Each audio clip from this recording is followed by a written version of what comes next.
দিদি বলেছে খেলা হবে, খেলা হবে, খেলা হবে, খেলা হবে, লড়াই হবে, লড়াই হবে, লড়াই হবে। কেন্দ্রীয় মন্ত্রী স্মৃতি ইরানি বলেছেন দিদির খেলা আর চলবে না। দিদি বলছে খেলা হবে। আজকে দিদিকে জানাতে চাই তুমি খেলাই করেছো দিদি, বাংলার সাথে খেলাই করেছো, মানুষের জীবনের সঙ্গে খেলা করেছো, মহিলার সম্মান সাথে খেলা করেছো। আর দিদি তোমার খেলাটা রক্ত দিয়ে লাল করেছে বাংলার মাটিকে। আমি আজকে জানাতে চাই দিদি, খেলা করেই ভবানীপুর ছেড়েছো। আমি চিকিৎসা করতে চাই দিদি, খেলা কার সাথে করেছো? ভবানীপুরের সাথে খেলা করেছো, নন্দীগ্রামে খেলা করতে চাও। আমি জানি বিজেপির পক্ষ থেকে ইলেকশন কমিশনকে একটা লেটার দেওয়া হয়েছে।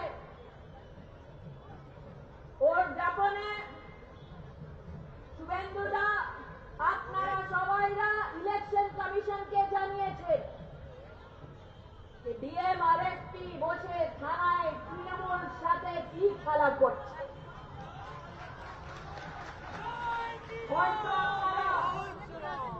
চিঠিটায় বিবেক সাহায় আর জানমোহন সিং এর নামটাও ধরিয়েছেন। আমি আজকে দিদিকে জানাতে চাই দিদি তুমি খেলা করো, মোদি করবে আসল পরিবর্তন।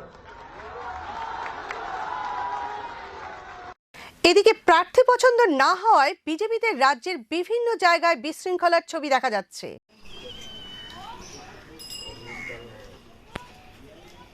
নির্দল প্রার্থী হয়ে দেওয়াল লেখা শুরু করলেন, কি বলবেন? আমি যে ভুল বিজেপি দল করেছে সেই ভুলটা আমি চিনিয়ে দিতে চাই দলকে, যে ভালো মানুষরা জিতবে না একজন গুন্ডা খারাপ মানুষ জিতবে সেটা দেখিয়ে দিতে চাই। ইতিহাস গড়তে চাই উত্তরপাড়া বিধানসভায়। আমি তো কোনো দলের হয়ে এখন আর দাঁড়াবো না, সাধারণ মানুষ আমাকে ভোট দেবে। আমি নির্দল প্রার্থী হয়ে দাঁড়াচ্ছি যাতে সাধারণ মানুষের চাহিদা পূরণ করার জন্য দাঁড়াচ্ছি। কেন এখানে অনুপ ঘোষাল দাঁড়িয়েছিল, অনুপ ঘোষাল এখানে কিচ্ছু করেনি, পালিয়ে গেছে। তারপর প্রবীর ঘোষাল, সেও বসে পড়েছে, পালিয়ে গেছে। আজকে এই পরিস্থিতির সৃষ্টি হচ্ছে। আবার এখন এখানে অন্য প্রার্থী দিয়েছে বাইরের থেকে এনে, সেটাও মানুষ বীতশ্রদ্ধ। তাহলে মানুষ, উত্তরপাড়ার মানুষকে কি সব দলেরা বোকা বানাবে? আমি বোকা বানাতে দেব না। উত্তরপাড়ার মানুষ আমার প্রাণ, উত্তরপাড়ার মানুষের পাশে আমি দাঁড়াই। উত্তরপাড়া কলোনি বেল্ট আছে, কলোনির মানুষ আমার জীবন। এখানে আমি বড় হয়েছি, এখানে মানুষের সাথে 1980 সাল থেকে আমি রয়েছি সবার সঙ্গে, সবার সঙ্গে থাকবো বলে। এবং আপনার মেন প্রতিপক্ষ কাকে মনে করছেন? আমি মেন প্রতিপক্ষ মানে তিনজনকেই আমি হারাতে চাই, সিপিএম, তৃণমূল আর ওই প্রবীর ঘোষাল যদি থাকে। আমি জানি না ওর লজ্জা আছে কি নেই, আমার তো মনে হয় লজ্জা থাকলে ওর চলে যাওয়া উচিত। কেন ওর নামে যা স্ক্যাম, সেই স্ক্যামকে ওর মানুষের কাছে গিয়ে হাত জোর করবে কি করে, এটাই আমার। আজকে মন্দিরে দেখা গেল অল্প সংখ্যক কর্মী নিয়ে পুজো দিয়ে প্রচার শুরু করলো, সেখানে কালকে আপনার কাছে দেখা গেছে যে বহু পুরনো কর্মী আপনার কাছে দুঃখ করছে, ক্ষোভ প্রকাশ করছে। আপনি এই জয়ের বিষয়ে কতটা আশাবাদী হবে? আমি নমিনেশন করলে, আমি তো বললাম, একটা নির্দল প্রার্থী বিধানসভায় জিতে আসতে পারে সেটা আমি দেখাবো। কেন আমি কাজ করেছি, এখানে মানুষের কাজ করেছি, সমস্ত দলমত নির্বিশেষে সব মানুষের কাজ আমি করেছি, সেই জন্য দেখাবো সবাইকে।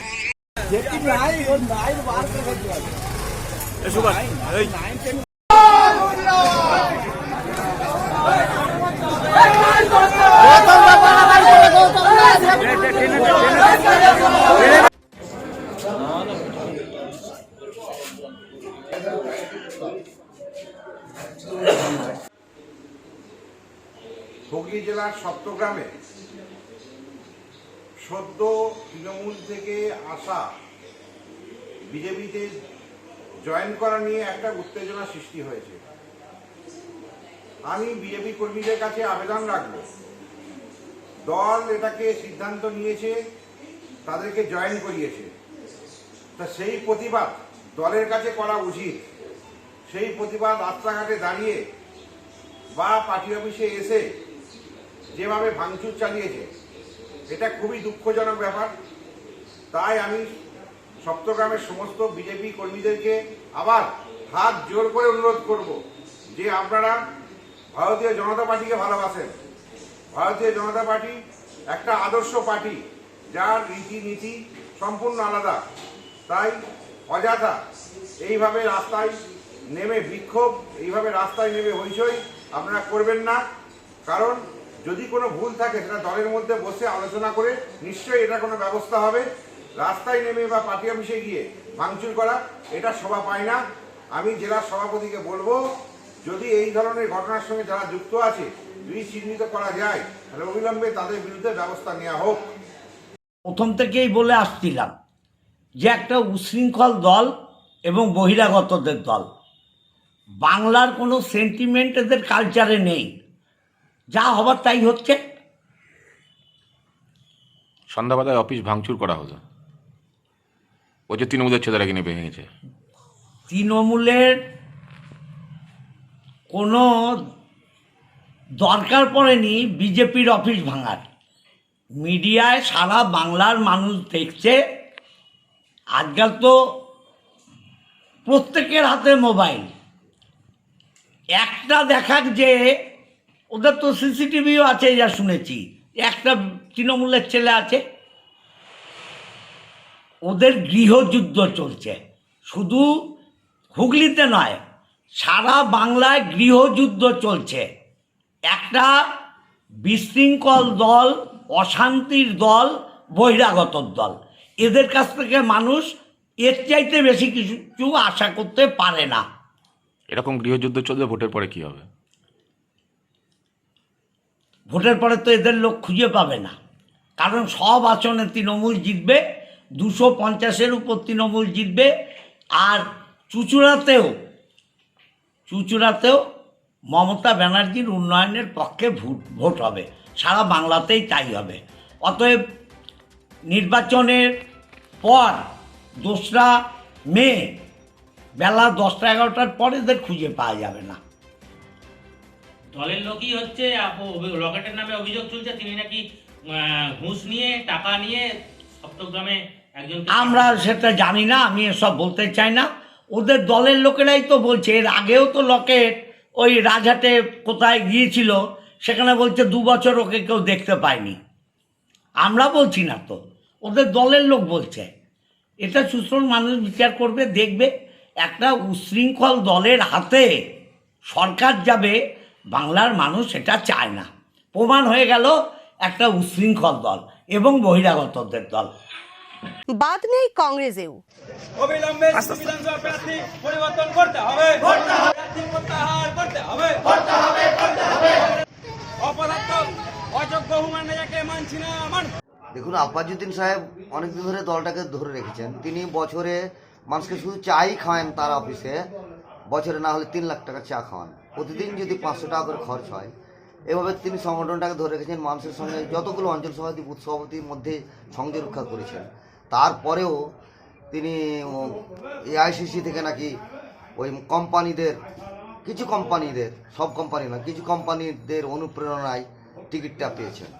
তো আমরা যতগুলো অঞ্চল সভাপতি আছি, তারা বুথ সভাপতি আছি, শাখা সংগঠন আছে, তাদের প্রত্যেকের একটাই বক্তব্য, হুমান রেজা বা কোম্পানিরা গিয়ে সেখানে ভোট করবে। তিনি ভোট করতে গেলে হুইল চেয়ার ছাড়া পারবেন না, হুইল চেয়ারে তাকে যেতে হবে। কারণ তিনি কোমরে বেল্ট বেঁধে হাঁটা চলাফেরা করেন। বৃদ্ধ বয়সেও তিনি বলছেন যে যতদিন না মরবো ততদিন আমি ভোটে দাঁড়াবো, এই তার ইচ্ছা। আমরা এর প্রতিবাদে যতগুলো অঞ্চল সভাপতি, আমরা তিনার মানে তিনাকে পছন্দ করছি না। তিনার ক্যান্ডিডেট পছন্দ করছেন না, হুমান রেজাকে পছন্দ করছি না। কারণ অদিত্য রঞ্জন চৌধুরী ছাপঘাটি মাঠে বলেছিলেন যে আমরা আলফাকে সামনে বারের টিকিট দেবো, সেটাও হয়নি। অদিত চৌধুরী বলেছিলেন আলফা তোকে আমি কুরবানি দিলাম এবারের জন্য, তুই আমার ভাই, তো খুব ভালোবাসি, সামনেবার তোকে আমি টিকিট দেবো। তাও রক্ষা করতে পারেনি। জানি না কোন টাকা পয়সার খেল হয়েছে। কংগ্রেসের যে মনোনীত প্রার্থী তাকে কি আপনাদের পছন্দ না? নিঃসন্দেহে নয়, একটা বুথ সভাপতিরও নয়। ওই অফিসে এখন দেখেন ও টিকিট পেয়েছে তো 2 জন কর্মকর্তা ছাড়া আর কেউ নেই। আর আলফাজুদ্দিন অফিসে দেখুন হাজার হাজার লোক ভিড় করেছে তার অনুগামী বললে নয়, দলের কর্মী যারা, তার যে সেবা, তার যে অনুপ্রেরণা, তার দলকে সংগঠন করার যে ক্ষমতা, তার ক্ষমতার তাগিদে আমরা সব চলে এসেছি এখানে। আপনার কি অন্য কোনো দলে যাওয়ার চিন্তা ভাবনা করছেন? না না না না না, আমরা অন্য কোনো দলে যাওয়ার কোনো চিন্তা ভাবনা নেই। আপনার নাম? আমার নাম আতাউর রহমান, লক্ষ্মীপুর অঞ্চল কংগ্রেস কমিটির সদস্য এবং সভাপতি। আমরা আমাদের হাইকমান্ডের কাছে, প্রদেশ কংগ্রেসের সভাপতির কাছে আমরা লিখিত আবেদন করেছিলাম এবং মৌখিকভাবে জানিয়েছিলাম যে আমাদের এখানে নতুন প্রার্থী আমরা চাই। আমরা নতুন প্রার্থী না হলে আমরা এখানে আন্দোলনে নামবো। তাই আমরা এখানে একটা অকেজ একটা সংগঠনের সঙ্গে যুক্ত নয়, তাকে এখানে প্রার্থী করা হয়েছে। আমরা কোনো মতেই এখানে এই কলার গাছকে আমরা মেনে নিব না। আমরা তার জন্য আজকে নির্দল হয়ে কংগ্রেসের দেওয়াল মুছে দিয়ে আমরা নির্দলের আমরা দেওয়াল আমরা লিখলাম। নির্দল প্রার্থী হিসেবে কাকে আপনারা ঘোষণা করেছেন? আমরা সর্বভাবে আমাদের যে হাইকমান্ড আমাদের যে আছে, আমাদেরকে সর্বভাবে আমরা বসে আমরা একটা সিদ্ধান্ত নেব। আমরা সিদ্ধান্ত এখনো আমরা করিনি। 2-1 দিনের মধ্যে আপনারা জানতে পারবেন যে আমাদের নির্দল আমাদের প্রার্থী। এখানে একটা নতুন মুখ, আমাদের একটা স্বচ্ছ ভাবমূর্তি লোক আমাদের এখান থেকে নির্দল ব্যক্তি আমরা পাবো। তাহলে কি হুমায়ুন রেজাকে প্রার্থী হিসেবে আপনি মানতে? না, আমরা কোনো প্রার্থী ওকে কোনো কলার গাছ থেকেও খারাপ। কলার গাছে তো একবার কলা দেয়, বছরে একবার কলা দেয় কলার গাছে। ইনাকে এই কলাতে একবার তো কলা খেতে পায়। এমনই একটা অকিজ হ্যান্ডিক্যাপ একটা এমএলএ, এর কোনো দাম নেই। একে আমরা মানছি না, কোনো মতেই মেনে নেব না আমরা, সুদিন মানি। আপনার নাম? আমার নাম সাইদুল আলম, জগতাইমান অঞ্চল কংগ্রেস সভাপতি। এবার শুনে নিন মেদিনীপুরের সভা থেকে অভিষেক বন্দ্যোপাধ্যায় ও শুভেন্দু অধিকারী কি বলেছেন। যারা বলেছিল আচ্ছে দিন আসবে, কোথায় কোথায় কি বলছে এখন? বলছে সোনার বাংলা করব। সোনার না, সোনাও বলতে পারেন না। দিলীপ ঘোষ গরুর দুধ থেকে সোনা বার করবে, আর ওই সোনা দিয়ে অমিত শাহ সোনার বাংলা করবে। ভাই, তাহলে সোনার মধ্যপ্রদেশ হলো না কেন? সোনার উত্তরপ্রদেশ হলো না কেন? সোনার আসাম হলো না কেন? সোনার হরিয়ানা হলো না কেন? সোনার ভারতবর্ষ হলো না কেন? সোনার ছত্তিশগড় হলো না কেন? সোনার মহারাষ্ট্র হলো না কেন? সোনার ঝাড়খণ্ড হলো না কেন? এখন বলছে কি সোনার পশ্চিমবঙ্গ গড়ব। আরে সোনার পশ্চিমবঙ্গ, সোনার বাংলা মমতা বন্দ্যোপাধ্যায় গড়েছে, এবং এই বাংলা আগামী দিন ভারতবর্ষকে পথ দেখাবে। মহামতি গোখলে বলেছিল, what Bengal things today, India things tomorrow. কি বলছে? বলছে দুয়ারে সরকার ভাঁওতা, আর স্বাস্থ্যসাথী কার্ড নাকি ভাঁওতা। আর এদিকে এই জেলার গোপীবল্লভপুরের দিলীপ ঘোষের বাড়ির লোক স্বাস্থ্যসাথী কার্ড করিয়ে বলছে মমতা ব্যানার্জি জিন্দাবাদ। এই তো এদের পরিণতি, এদের অবস্থা। একদিকে বলছে মমতা ব্যানার্জির স্বাস্থ্যসাথী কার্ড ভাঁওতা, আর ওইদিকে বিজেপি সাংসদদের বাড়ির লোকেরা ছুটছে মমতা ব্যানার্জির স্বাস্থ্যসাথী কার্ড করানোর জন্য। এটাই তো মমতা বন্দ্যোপাধ্যায় আর মামাটি মানুষের সরকারের সাফল্য, যে নিন্দুকেরা বলছে আর তাদের পরিবারের লোকেরা গিয়ে স্বাস্থ্যসাথী কার্ড করাচ্ছে। এটাই তো নেত্রীর জয়, এটাই তো বাংলার জয়। বহিরাগতদের দিন বিদায়, মোদিবাবু আসে মোদিবাবু যায়, মোদিবাবু আসে মোদিবাবু যায়। বহিরাগতদের নেই বাংলায় ঠাঁই, ছাত্র যুব দিচ্ছে রায়। করেছে মাননীয় মমতা বন্দ্যোপাধ্যায় তৃণমূল কংগ্রেসের, আর এই কমিটিতে 6টা মামলার উল্লেখ করে। 6টা মামলার উল্লেখ করেননি। এর মধ্যে 2018 সালে আসামের এফআইআর আছে, আর একটা সিবিআই এফআইআর আছে। তবে একটা এফআইআর ওয়াশিং এর জন্য তিনি কলকাতা হাইকোর্টে গেছিলেন, জাস্টিস জগমেয়াল্য বাগচির কোর্টে সেটা রিজেক্ট হয়েছিল। আমি সব তথ্য প্রমাণ দিয়ে স্কুটিনির সময় দিয়েছি, ইলেকশন কমিশন এটা কোয়েরি করবে। আমার অভিযোগটাই তো ফাইনাল নয়, প্রকৃত ওই কেসগুলো পেন্ডিং আছে কিনা ইলেকশন কমিশন দেখবে। দেখার পরে আমি আশা করব তারা সুবিচার দিবে, আইন মেনে দিবে। আইন তো সবার জন্য এক, মোদিজির জন্য যা হবে, মমতা ব্যানার্জির জন্য তাই হবে, আপনার জন্য তাই হবে, আমার জন্য তাই হবে। অর্থাৎ আমি দায়িত্ব নিয়ে তথ্য প্রমাণ দিয়ে অভিযোগ করেছি। আশা করব নির্বাচন কমিশন এর তদন্ত করে সঠিক সিদ্ধান্ত নেবে। আমি যদি সুবিচার না পাই আমি আমার রাস্তায় যাব। ये तो गंभीर आरोप है, ये गंभीर आरोप है। ठीक है, चल रहा है। इलेक्शन कमीशन का डिसीजन तक वेट करना है।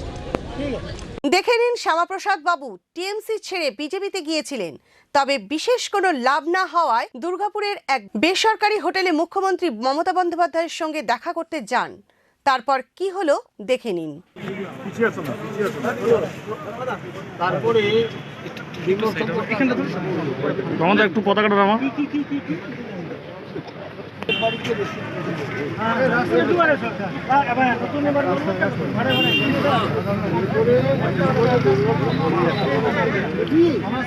তাহলে আপনি মোদি আর ফায়ার সিন্ডিকেটের তত্ত্ব মানছেন যে ওরা দেশটা বেঁচে নিচ্ছে? এদিকে তাকান, এদিকে ফ্ল্যাগ দিচ্ছে। হ্যাঁ,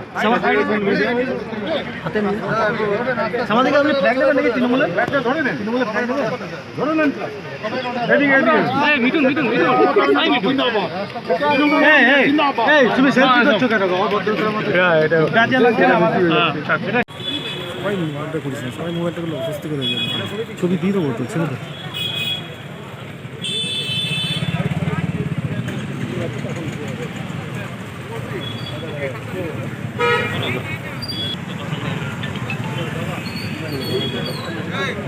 মোহভঙ্গ হয়েছে, বিজেপিতে গিয়েছিলেন, মোহভঙ্গ হয়েছে।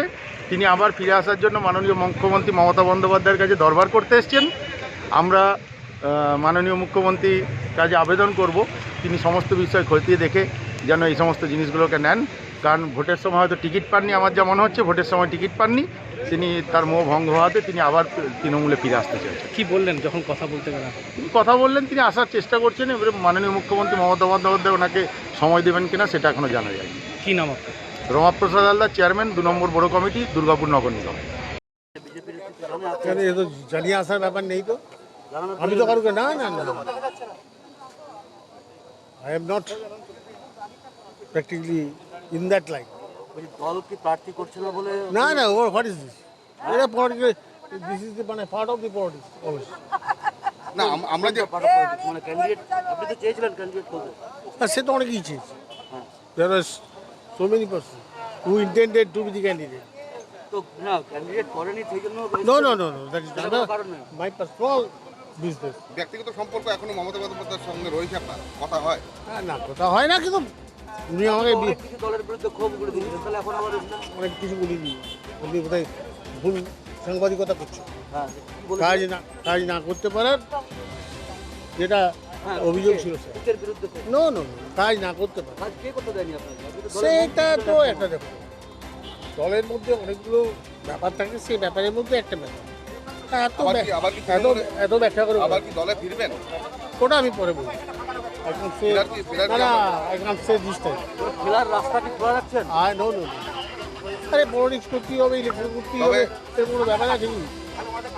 কিন্তু আপনি যে আজকে এলেন, এটা তো বিজেপি নেতৃত্ব দেখতে পাবে, তখন আপনাকে কিছু বলবে না? কি বলবো? যা বলবো তাতে কোনো যায় আসে না, কি আর যায়? ব্যক্তিগত সম্পর্ক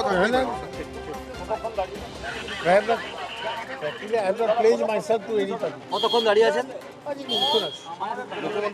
জানেন আপনি? এই খবর দিলাম। সব মিলিয়ে ভোটের পারদ যে চরমে উঠতে চলেছে তা বোঝাই যাচ্ছে। আমাদের অনুষ্ঠান আজকের মতো এখানেই শেষ করছি। আবার দেখা হবে। নমস্কার।